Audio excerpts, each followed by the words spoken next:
Good morning student. आज मैं आप लोगों के लिए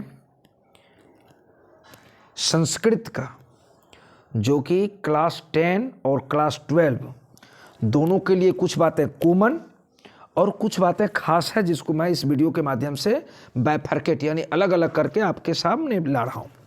आप लोग इस वीडियो में अंत तक बने रहेंगे, चूँकि आज के डेट में बराबर ये सुनने को मिलता है कि संस्कृत बहुत ही कठिन विषय है। जैसे कि एक ज़माना था कि बिहार बोर्ड के बच्चों के लिए इंग्लिश फोबिया था, आज संस्कृत फोबिया हो गया। मैं उस फोबिया को बिल्कुल दूर करना चाहता हूँ। आप इस चैनल के माध्यम से और इस वीडियो के माध्यम से अंत तक इसको देखें, एकदम आपका बिल्कुल कॉन्सेप्ट क्लियर हो जाएगा कि संस्कृत इज फन, बिल्कुल ही मनोरंजन है। और इसमें मैं दावे के साथ कहता हूं कि आप इसमें 100 में 100 ला सकते हैं, 100 आउट ऑफ 100 ला सकते हैं। कहिएगा क्यों? क्योंकि ये जैसे मैथमेटिक्स मार्क ओरिएंटेड है, उसी तरह संस्कृत मार्क ओरिएंटेड है। आइए हम आप लोगों का समय बर्बाद ना करते हुए आगे की ओर बढ़ता हूं। यह जो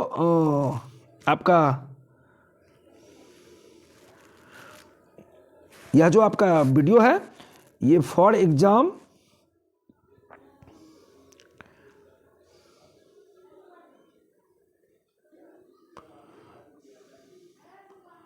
2023 क्लास 10 और 12। आइए हम लोग आगे की ओर बढ़ते हैं। Apex classes, apex English channel for class 10 Sanskrit के लिए। तो हम लोग ये देखें कि संस्कृत के जो खंड अ होते हैं और जो खंड ब होते हैं, उसमें किस तरह के प्रश्न पूछे जाते हैं, आइए तो देखिए, खंड अ की ओर हम जिक्र करते हैं। खंड अ में जो होता है संस्कृत किताब से, उसमें जो गद्य और पद्य दोनों जो संस्कृत में लेसन्स होते हैं, उस संस्कृत किताब के गद्य और पद्य में जितने भी पाठ हैं, अगर आप उसका हिंदी सारांश ऑफलाइन किसी क्लास में अगर आप पढ़ रहे हैं, किन्हीं सर से अगर आप पढ़ रहे हैं, तो उसका सिर्फ हिंदी सारांश आप बिल्कुल समझ लीजिए।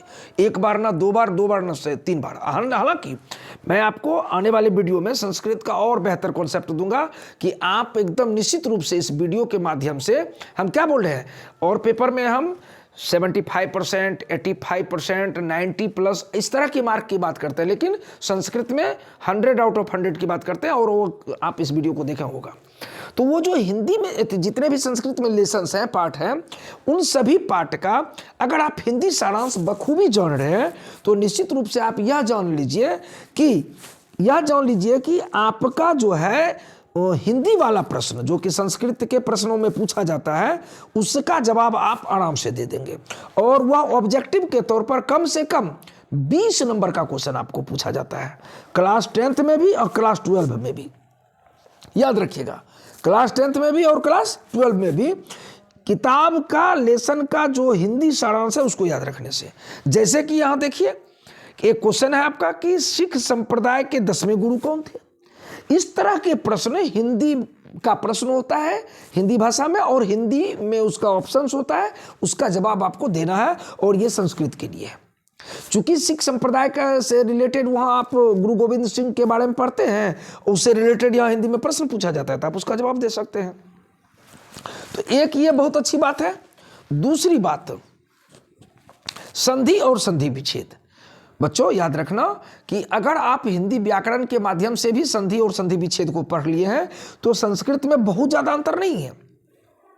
कहिएगा तब फिर दोनों एक ही भाषा है, नहीं। दोनों में अंतर यह है कि वहां बिल्कुल हिंदी में लिखी जाती है संधि या संधि विच्छेद।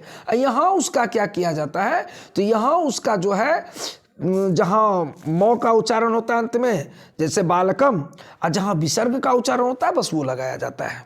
यह भी आपका कम से कम 6 से 7 नंबर का प्रश्न पूछा जाता है।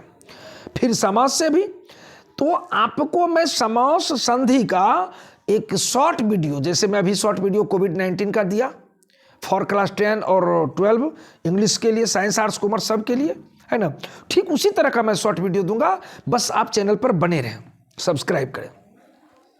उपसर्ग और प्रत्यय, उपसर्ग और प्रत्यय में थोड़ा अंतर है हिंदी व्याकरण की बनस्पत संस्कृत में, उसका भी जिक्र मैं अगली वीडियो में करूंगा।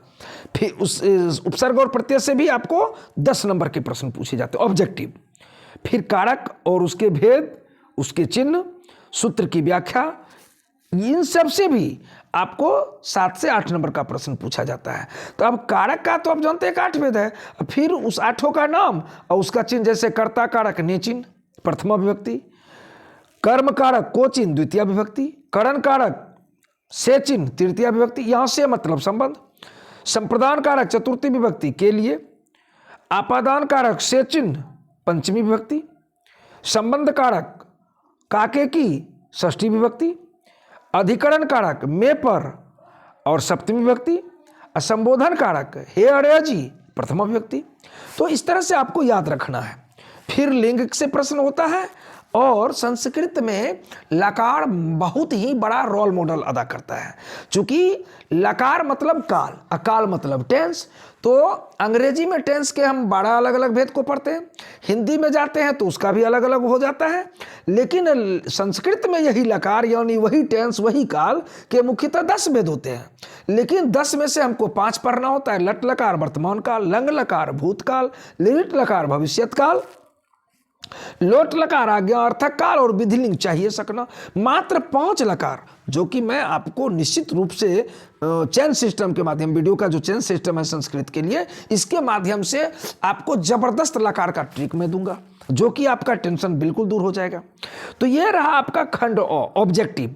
इस ऑब्जेक्टिव में जितना भी व्याकरण का चर्चा मैंने किया है वो क्लास 10th और क्लास 12 सबके लिए कॉमन है।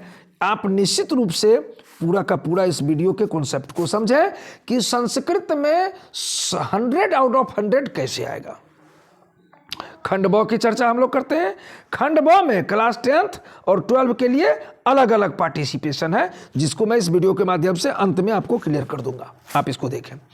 संस्कृत में खंड ब क्लास 10 के लिए, ये टोटल क्लास 10 के लिए,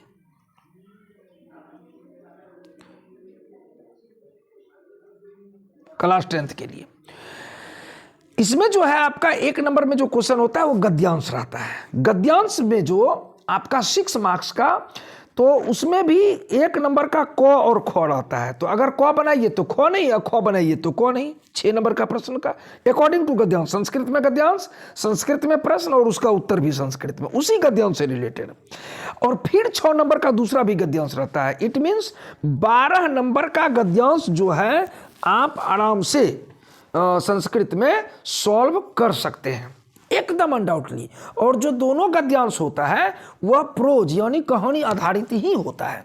तो यह क्लास 10 के लिए मैं बता रहा हूं कि खंड ब में 2 गद्यांश होता है, अपठित गद्यांश होता है। आप कितनों गद्यांश पढ़ के जाइएगा तो कोई जरूरी नहीं कोई आएगा, लेकिन 2 गद्यांश ऐसा होता है जिसके नीचे में वो प्रश्न होता है रिलेटेड टू गद्यांश, और उस प्रश्न का उत्तर भी उसी गद्यांश से आपको खोजना है लाइन बाय लाइन, और आसानी से मिल जाता है, उसमें कहीं कोई टेंशन की बात नहीं होती है।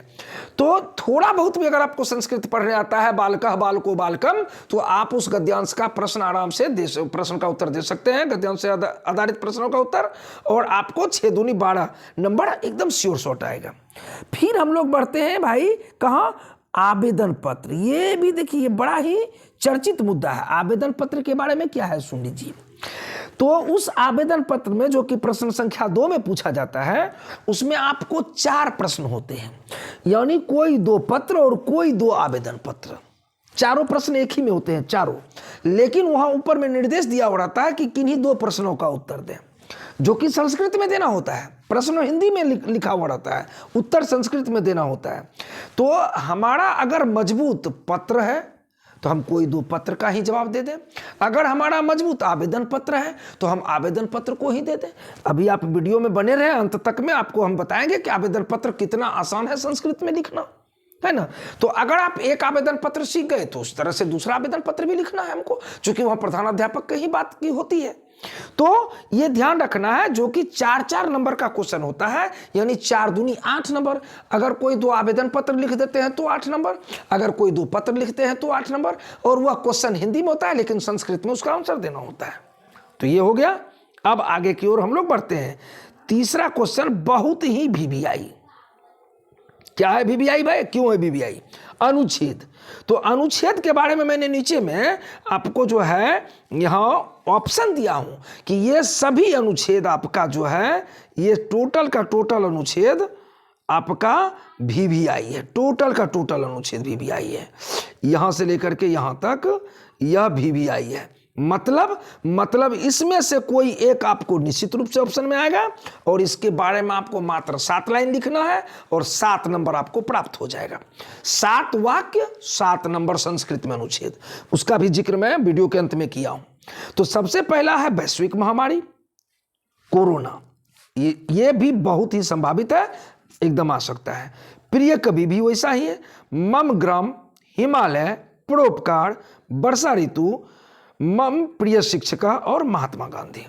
इस 8 में से आपको कोई एक या 2 निश्चित रूप से वहां जो दिए गए 4 से 5 विकल्प होते हैं, जिनमें से किसी एक पर 7 वाक्य में निबंध लिखना होता है, इसी 8 में से आपको आएगा। और इसमें से मैं एक का जिक्र नीचे कर रहा हूं जो कि सरल लैंग्वेज में है, मात्र 7 वाक्य में। तो बच्चों ध्यान रखना कि संस्कृत बिल्कुल ही आसान है, जहां की 100 आउट ऑफ 100 आ सकता है। सिर्फ इस वीडियो में अंत तक बने रहे। चलिए इसी क्रम में आगे की ओर हम लोग बढ़ते हैं। तो अगला क्या है उसको देखिए।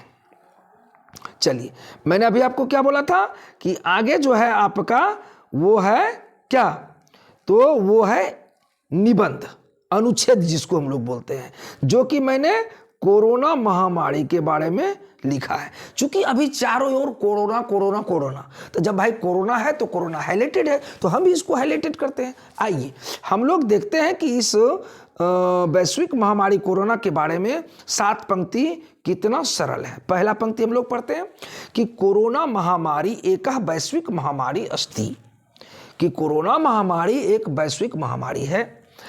कोरोना महामारी चीन देशस्य वुहान नगरे उत्पन्नं अभवतः। यह महामारी कहां से आया भाई, तो कोरोना महामारी चीन देशस्य वुहान नगरे में उत्पन्न हुआ है। और अगला पंक्ति फिर आपका है कि संपूर्ण संसार अनेन प्रभावितः अभवनम सर्वेषु देशेषु अनेन सुरक्षित भवन्तु गृहात् बहिः गंतु निवृयन्ति। कहता है कि पूरे संसार में अनेक प्रकार से सब लोग प्रभावित हुए हैं। सर्वेषु देशेषु, एक देश की बात नहीं है, विश्व के लगभग सभी देश में जो लोग हैं वो अपने घर में सुरक्षित नहीं अपने आप को महसूस करते हैं। क्यों भाई? क्योंकि कोरोना वायरस ये तो फैलने वाली बीमारी है, और जो बाहर रहते हैं वो सब घर भाग करके चल करके अपने घर की ओर आते हैं कि हम किसी तरह उससे बचें। केषु देशेषु अपि कोरोना महामारी औषधि उपलब्धम नो अभवत। कहता है कि किसी भी देश में कोरोना महामारी की औषधि यानी दवाई यानी टीका अभी तक कारगर उपलब्ध नहीं हुआ है, जिसके लगाने से लोग इससे बच सकते हैं। औषध्या अभावे बहवः जना मृतवन्तः। उस औषधि यानी दवाई के अभाव के कारण, उपलब्ध नहीं होने के कारण, खोज नहीं होने के कारण बहुत से लोग की मृत्यु हो गई है। संप्रति भारत देशे अस्यम महामार्यः वैक्सीनेशनम निर्मयन्ति। कहता है कि लेकिन भारत आपका जो देश है, इसके जो वैज्ञानिक हैं, जो डॉक्टर हैं और हमारे जो वर्तमान प्रधानमंत्री हैं, इनके सबके असीम सहयोग से, कठिन तपस्या से, बहुत ज़्यादा मेहनत से कोरोना महामारी के टीका की खोज किया गया है। बच्चों याद रखना, अगर तुम यह 7 लाइन निबंध यानी अनुच्छेद संस्कृत में लिखोगे, इतना भी लिखोगे, तो तुमको 7 आउट ऑफ 7 निश्चित रूप से मार्क्स मिलेगा। इसमें कहीं कोई शक की बात नहीं है, और यह बहुत ही वीवीआई है फॉर एग्जाम 2023। फिर हम लोग आगे की ओर बढ़ते हैं। अगला क्रम क्या है, तो अगला क्रम आपका है आवेदन पत्र। अगला क्रम क्या है, आवेदन पत्र। प्रश्न इसी तरह से लिखा हुआ रहेगा, 5 दिनों का रुग्णावकाश प्रदान करने के लिए प्रधानाध्यापक को एक आवेदन पत्र लिखें। संस्कृत में। 5 दिनों का रुग्णावकाश। रुग्ना किसको बोलते हैं? तो बीमारी को। रुग्ना किसको बोलते हैं? बीमारी को। तो बीमारी के कारण हम अपने प्रधानाध्यापक को संस्कृत में एक आवेदन पत्र लिखें। तो आवेदन पत्र कोई भी अगर संस्कृत में लिखना हो तो उसका क्या क्या वर्ड कॉमन होगा उसको हम अंडरलाइन कर देते हैं, और जो कॉमन नहीं होगा, मतलब जो बार बार नहीं लिखा जाएगा, उसको छोड़ देंगे, यानी वो बदलेगा। तो सबसे पहला कॉमन क्या है? सेवायाम। हर आवेदन पत्र संस्कृत में लिखाएगा। श्रीमंतः प्रधानाचार्य महोदया, ये भी लिखाएगा, है ना। स्कूल का नाम, तो यहां खाली जगह जो छोड़ा गया है इसमें स्कूल का नाम अपना अपना डाल दीजिएगा, चूंकि हम तो यहां अगर डालेंगे तो किसी एक स्कूल का जहां हम पढ़े थे, है। तो अभी आप जब लिख रहे हैं तो आपको खुद लिखना है स्कूल का नाम। मान्यवरा, यह भी कॉमन है, यह भी आपको लिखना है हर आवेदन पत्र में। सविनय निवेदनम अस्ति यत अदद अहम उदर वेदनाय पीड़ितः अस्मिन्। अब देखिए कि सविनय निवेदनम अस्ति, यत तक तो आप कॉमन है लिख दीजिएगा, लेकिन ये चेंजेबल है। क्या? अहम उदर वेदनाय पीड़ितः अस्मिन्, कि मैं उदर वेदनाएं मतलब हुआ पेट के दर्द से पीड़ित हूं, है ना। लेकिन जो अंडरलाइन है कॉमन है। अस्मात् अहम, अब यहां भी कॉमन है, ये आपको देना है कि विद्यालयम आगंतुम न सकोमि, कि मैं इसके कारण विद्यालय नहीं आ सकूंगा। अतः श्रीमान मह्यम, ये कॉमन है। पंचस्य, तारीख जैसे 18/2/2023 से लेकर के 22, तो कोई भी तारीख चेंजेबल है। यावत अवकाशम दत्वा उपकुर्वन्तु, अवकाश देने की कृपा किया जाए, छुट्टी देने की कृपा किया जाए। आपका आज्ञाकारी छात्र, तो यहां क्या लिखना है? तो अपना नाम, वर्ग और क्रमांक और इधर तिथि। तो बच्चों याद रखना, यह आवेदन पत्र संस्कृत में काफी ही इंपॉर्टेंट है। और अगर इस तरह से आवेदन पत्र अपना लिखने के लिए आप सीख गए इस वीडियो के माध्यम से, तो 4 प्रश्न जो आपको होंगे उसमें कोई 2 पत्र रहता है, कोई 2 आवेदन पत्र रहता है।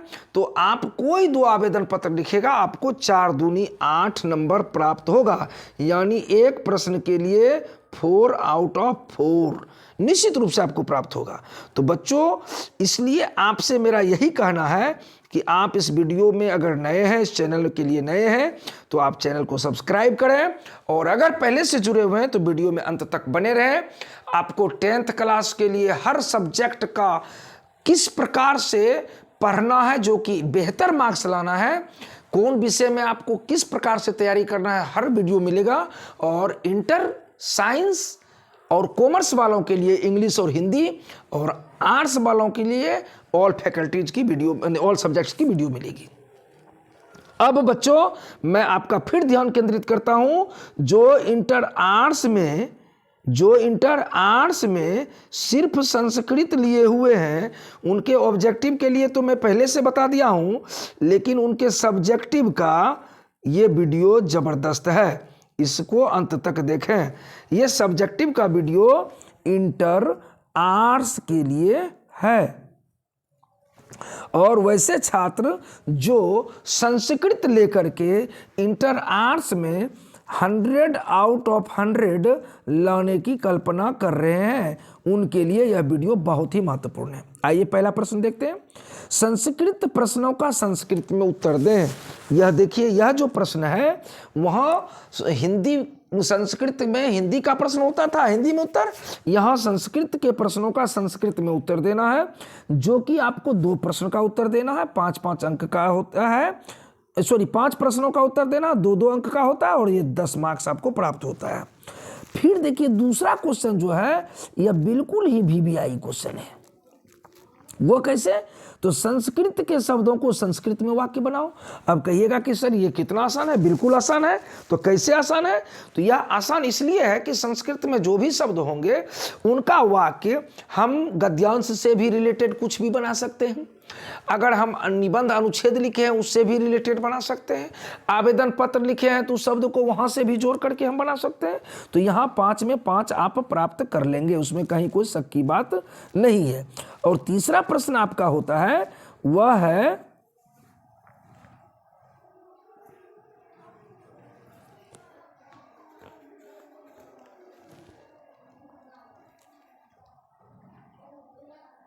वह है 100 प्रसंग व्याख्या करें। तीसरा प्रश्न है 100 प्रसंग व्याख्या करें। 7 अंक का होता है और कोई एक ही प्रश्न होता है, मतलब एक प्रश्न होता है और उसमें 2 या 3 श्लोक होता है या 4, उसमें से किसी एक का 100 प्रसंग व्याख्या करना है जो कि हिंदी में, और आपको 7 अंक प्राप्त होते हैं। अब फिर देखिए वहां निबंध 7 नंबर का 10वां में पूछा जाता है, लेकिन यहां निबंध 8 नंबर का पूछा जाता है और कोई एक। तो जो निबंध के लिए सजेशन मैं आपको ऊपर में दिया हूं क्लास 10 के लिए, सेम टू सेम 12 के लिए भी है, कहीं कोई दो राय की बात नहीं है। और लास्ट क्वेश्चन 5वां जो है यह भी VVI है, क्योंकि इसमें भी हिंदी के प्रश्नों का हिंदी में उत्तर आपको देना है, जो कि आपका 4 प्रश्नों का उत्तर देना है। 5-5 अंक के प्रत्येक प्रश्न है और इसमें भी 20 नंबर आपको मिलेंगे, यानी 20 आउट ऑफ 20 आप यहां भी ला सकते हैं, जो कि बहुत ही VVI है।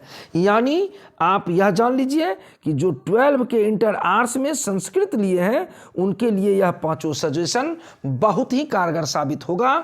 इसी आशा और विश्वास के साथ मैं अब अपने वीडियो को समाप्त करता हूं। थैंक्स